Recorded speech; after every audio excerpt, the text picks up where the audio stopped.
Imagine standing on a street corner, right? It's the middle of May. Yeah, maybe. And to your left, you've got this massive crowd. I mean, they are setting off fireworks, they're dancing, they're celebrating literally the greatest, most miraculous day of their lives. The birth of their nation. Exactly. But then you turn your head to the right and you see another group of people right on the exact same street corner, and they are weeping. Right. They're wearing black, and they are mourning that exact same day as just the total, absolute destruction of their society. It's an incredible image. Today, we're looking at the geographic coordinates where that intense, completely irreconcilable split happens every single year. So welcome to a brand new deep dive. Thanks. I mean, it really is the ultimate geographic cognitive dissonance, you know? Oh, for sure. We're talking about this singular piece of land between the Jordan River and the Mediterranean Sea, where history isn't just, like, stuck in the past. It's a live, highly contested battlefield of memory. Right. And navigating that battlefield is basically our entire mission for you today. We're taking a really comprehensive look at the Nakba. Yeah, because whether you're trying to understand, modern geopolitics or refugee rights, or literally just trying to make sense of the daily headlines coming out of the Middle East. Which we all are. Right, exactly. This is the foundational concept that you absolutely have to grasp. Yep. And to do this, we are relying on a massive, highly detailed compilation of sources. We're talking historical accounts, scholarly research, demographic data, and some really intense historiographical debates. It's a very expansive collection, and it deliberately synthesizes perspectives from Palestinian, Israeli, and international historians. So it really tries to give you this 360-degree view of the events of 1948. Right, and the long shadow they cast. But, okay, before we go a single step further, we have a very strict ground rule for this deep dive. Yes, very important. The material we are exploring today is highly politically charged. It touches on, just profound historical trauma. Deeply conflicting viewpoints, yeah. Exactly. So we are making it absolutely 100% clear to you right now, we are not taking sides. No. We are not endorsing any of the political positions or the historical narratives presented in our source material. Our role is entirely analytical here. We're just here to impartially report on the content provided, to map out the facts and the mechanisms. Right. And the vastly different academic perspectives so you can understand the actual architecture of this conflict. Right. We are here to synthesize, not to judge. So to even begin talking about 1948, I feel like we have to look at how people label trauma, right? Yeah. Terminology matters a lot. Because you don't just wake up one day and decide to call an event the catastrophe unless it just fundamentally shatters your reality. So where did that specific term actually come from? Well, the Arabic word Nakba, it literally translates to misfortune or calamity or disaster. Yeah. But what's really fascinating in the historical record is watching the word itself evolve. So the first time it was applied specifically to the 1948 Zionist conquest of Palestine was by a Syrian historian. His name was Constantine Zarek. Okay. And he published a book right in the thick of the events, like in the summer of 1948. Wait, really? In the summer of 48? Yeah. So he is literally inventing the terminology for the trauma while the smoke is still in the air. Exactly. And the book was titled The Meaning of the Disaster. He was extremely deliberate with his phrasing, too. In what way? Well, he wrote that this wasn't just some temporal evil or, a passing crisis. Mm-hmm. He called it a disaster in the very essence of the word. It required a real linguistic anchor. Wow. And here's the interesting part. Prior to 1948, if an Arabic speaker talked about the year of the catastrophe, they were actually referring to 1920. 1920, why? What happened then? That was the year the European powers basically carved up the fallen Ottoman Empire. They partitioned the Middle East into these separate states based entirely on colonial interests rather than, the local demographics. Oh, wow. Okay, so the word Nakba already carried this immense geopolitical weight. Exactly. It evolves from the trauma of European partition to this very specific localized trauma of 1948. But to really grasp why 1948 exploded the way it did, we kind of have to rewind, right? Yeah, we have to look at the demographics. Right, the demographics on the ground. The demographic shift under the British Mandate is basically the pressure cooker of this entire history. So let's look at 1917, which is around the time the British issued the Balfour Declaration, right? Right, supporting a national home for the Jewish people in Palestine. Right. So at that point, the Arab population made up roughly, 94% of the inhabitants? Yeah, 94%.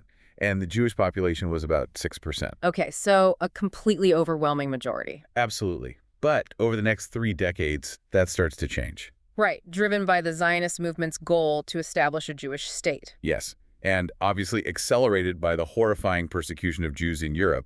You see Jewish immigration increase dramatically. So by 1947, the Jewish population had grown to about a third of the total population. While the Arab population was about two-thirds. Exactly. But here's the thing. The critical metric here isn't just people. It's land. Right, it's land.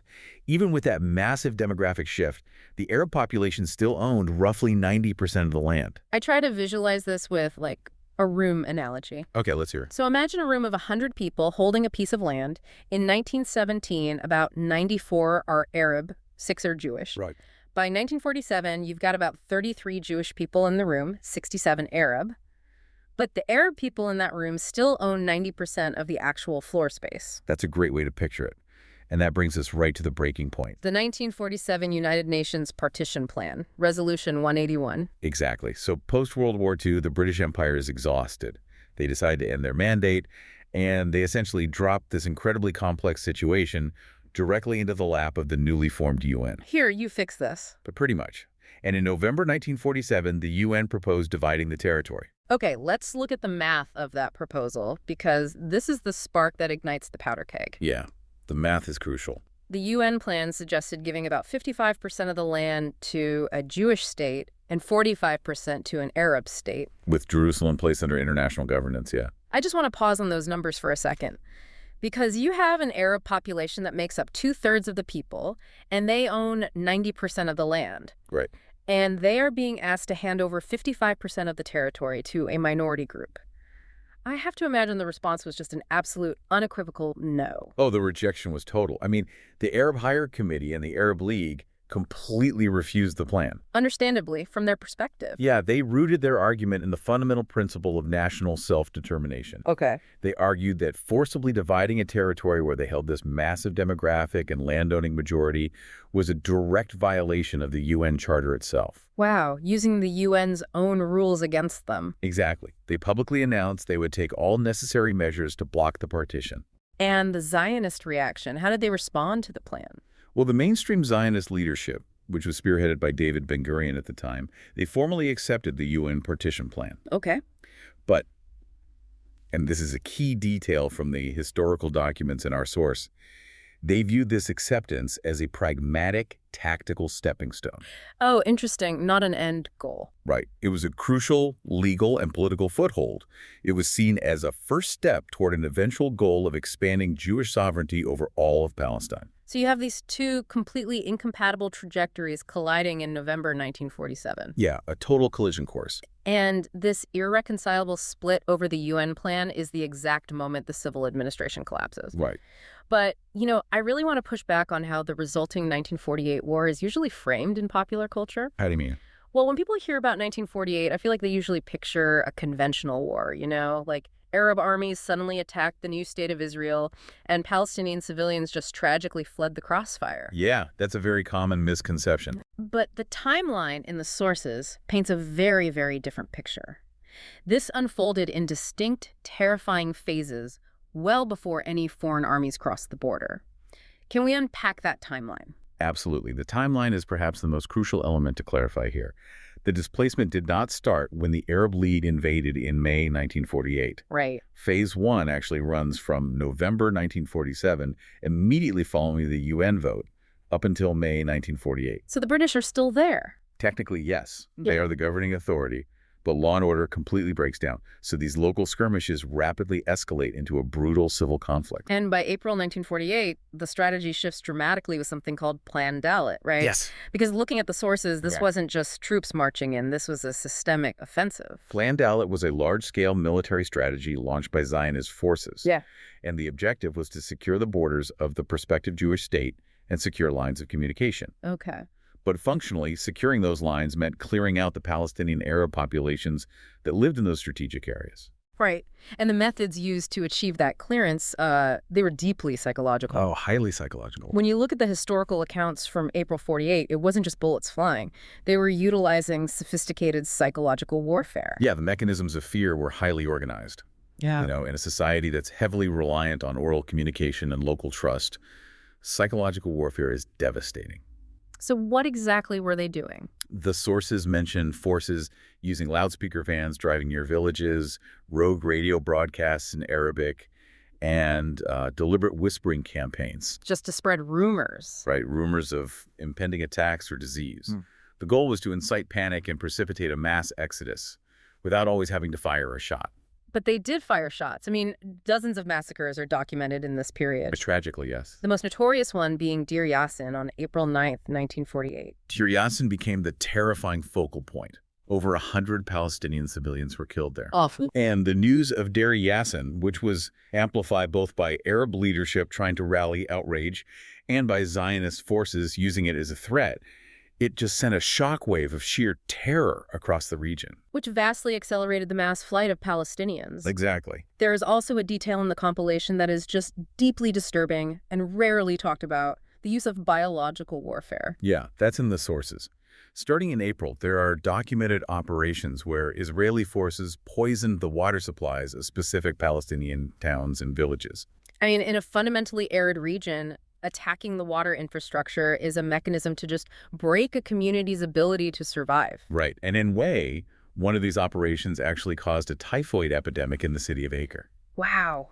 Okay, so we have to synthesize this timeline for a second. We've got Plan Delay, the psychological warfare, Deir Yassin, the poisoned wells. All of this happens before the British mandate even officially ends. Exactly. By the time Israel formally declared independence on May 14th, Palestinian civil society was already severely fractured. Over 300,000 Palestinians had already become refugees by that point. Which ushers in phase two. The British finally leave, Israel declares its statehood, and the very next day, the armies of the neighboring Arab League enter the territory. Right. So now the civil conflict transforms into a conventional state-on-state war. The nature of the combat changes? Yes. But the displacement of Palestinians does not stop. Right. In fact, in certain rural areas, it intensifies.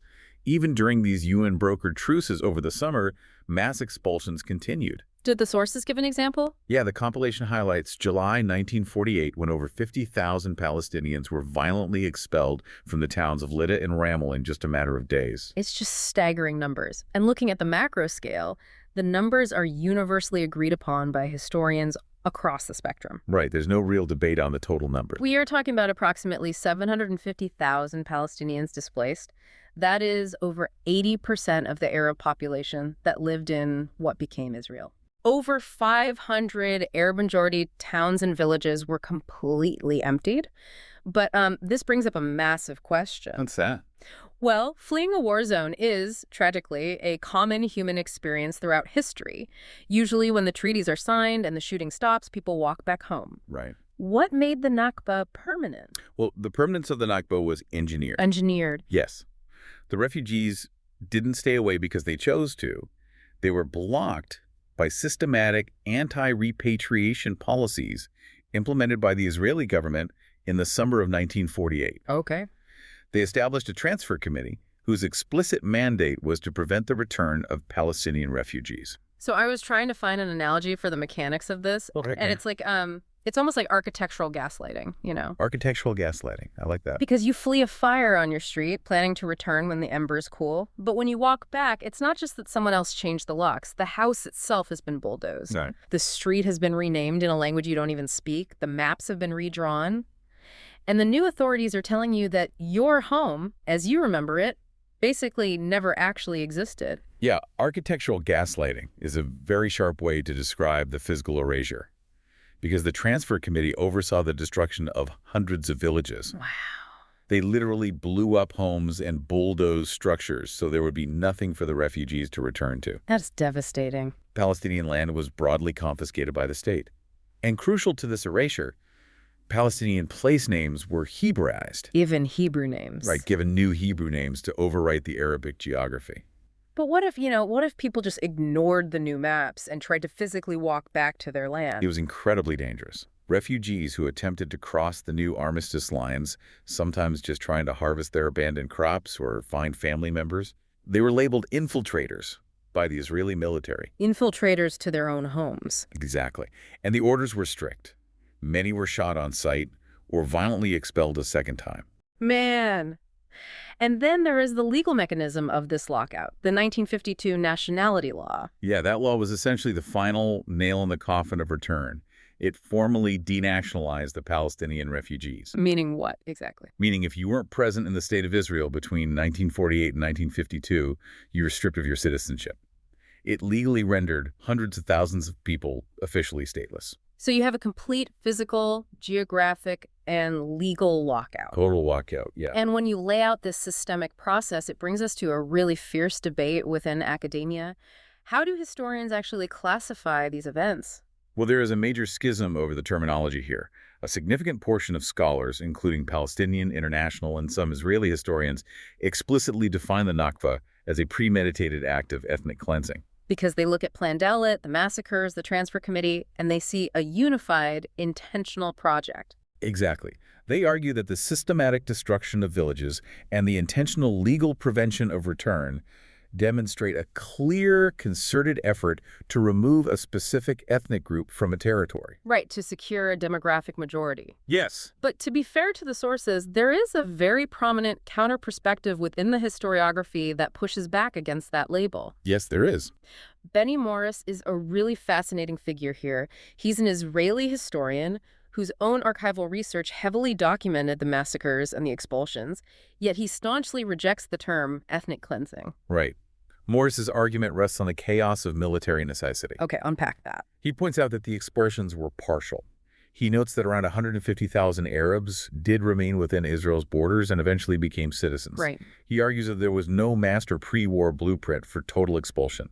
Instead, he asserts that the displacement was a brutal ad hoc consequence of a war for survival. Wait, so Morris is basically arguing that ethnic removal wasn't the ideological goal, but rather a brutal byproduct of avoiding their own annihilation. That is precisely his thesis. That is a massive distinction to make. It is.